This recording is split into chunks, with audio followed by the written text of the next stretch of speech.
Hey there, my fellow parents. Do you ever feel stuck in a rut just going through the motions day after day? What if I told you that the key to unlocking your family's hidden potential is actually hiding in those uncomfortable, awkward moments we usually try to avoid?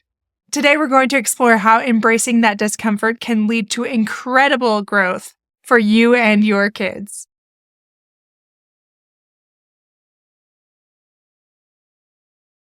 Welcome to Fulfillment Therapy. I'm your host, Kendra Nielsen, and today we're diving into the fascinating world of hidden potential, inspired by Adam Grant's book, Hidden Potential.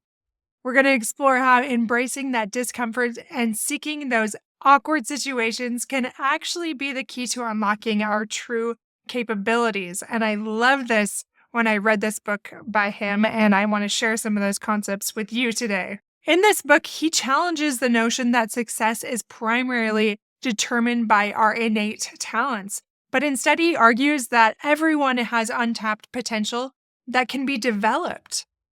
His book emphasizes how potential is not about where you start, but about how far you travel, and focuses on character skills and growth mindset and embracing discomfort as key factors in achieving greater things than ever before. I know many of us are getting near the end of the school year and looking towards summer. It's easy to fall into complacency. During this time, have you stopped stretching yourself?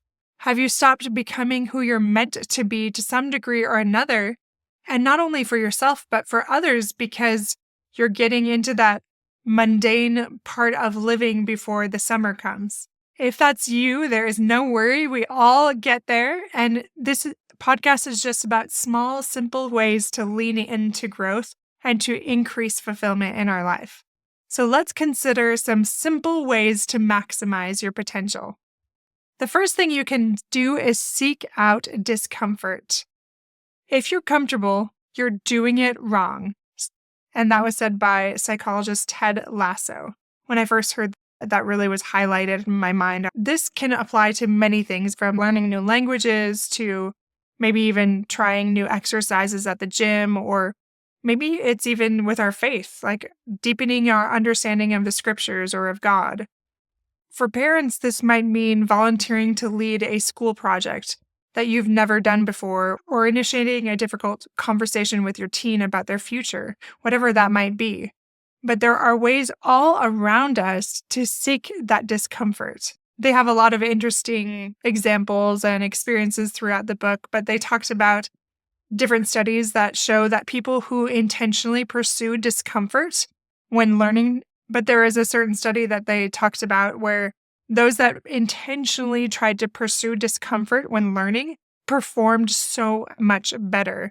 And I thought, I don't think I've ever sought to be uncomfortable or to embrace that awkwardness, like they talked about it in the book. But what a fun thing that would be to encourage your family to do. I just want you to focus on being awkward.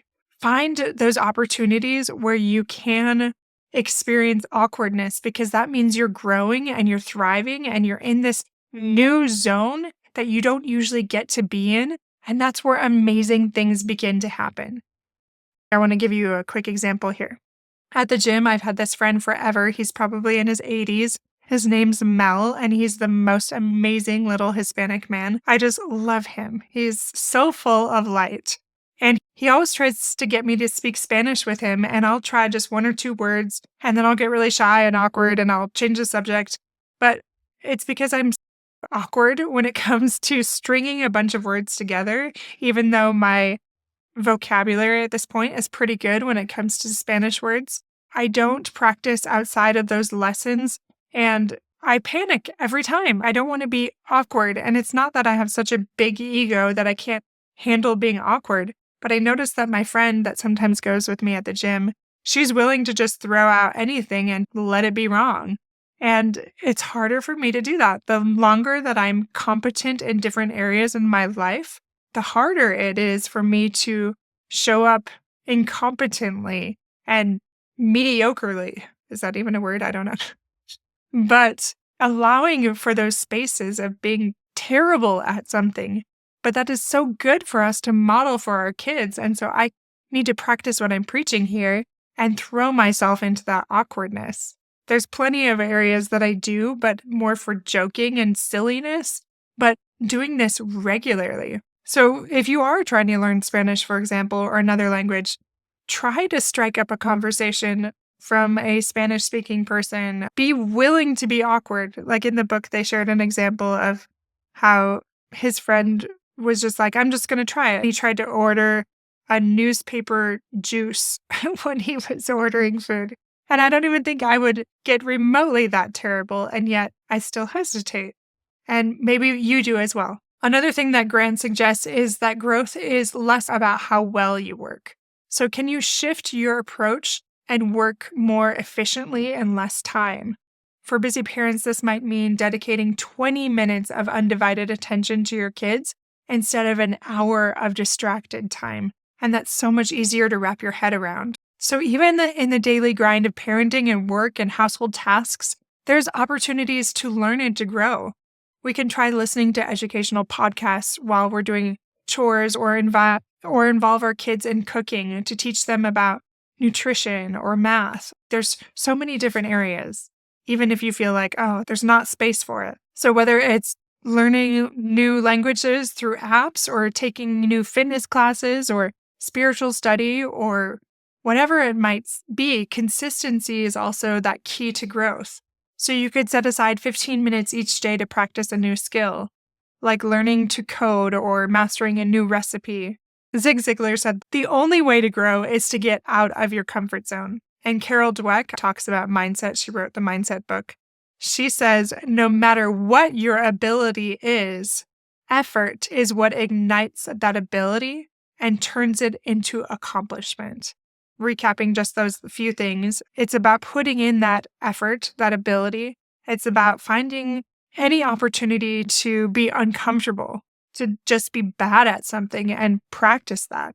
And then also reframe discomfort as progress. So when you feel uncomfortable, remind yourself that this feeling is a sign of growth.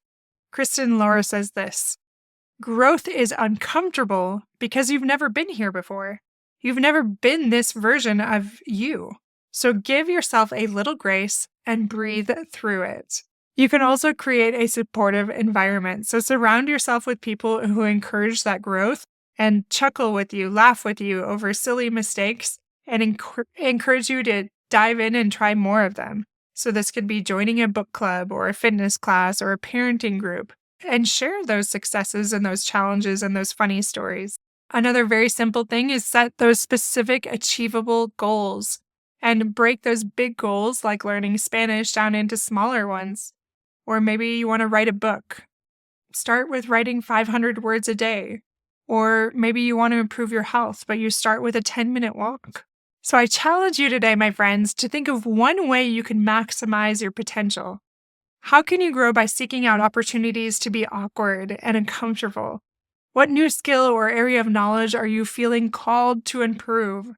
As parents, this might mean learning to code right alongside your child, or maybe taking up a sport together. For professionals, that could also be volunteering to lead a project outside of our usual scope, or it could be striking up a conversation with a stranger or trying a new dish that you've been curious about. Just keep this in mind as you listen to this quote from Nelson Mandela.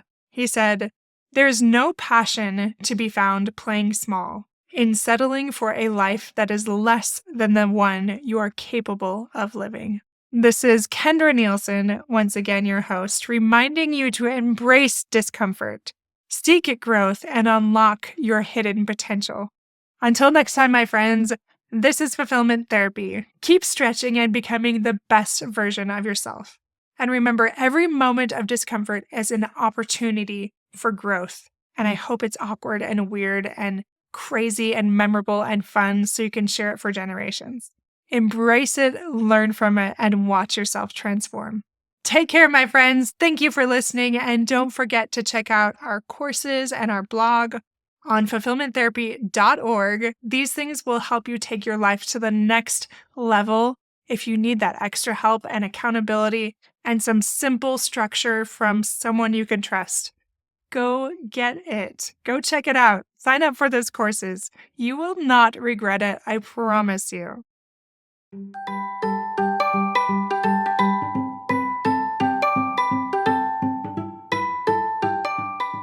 Hey friends, I hope you enjoyed today's episode. If you did, chances are someone else would too.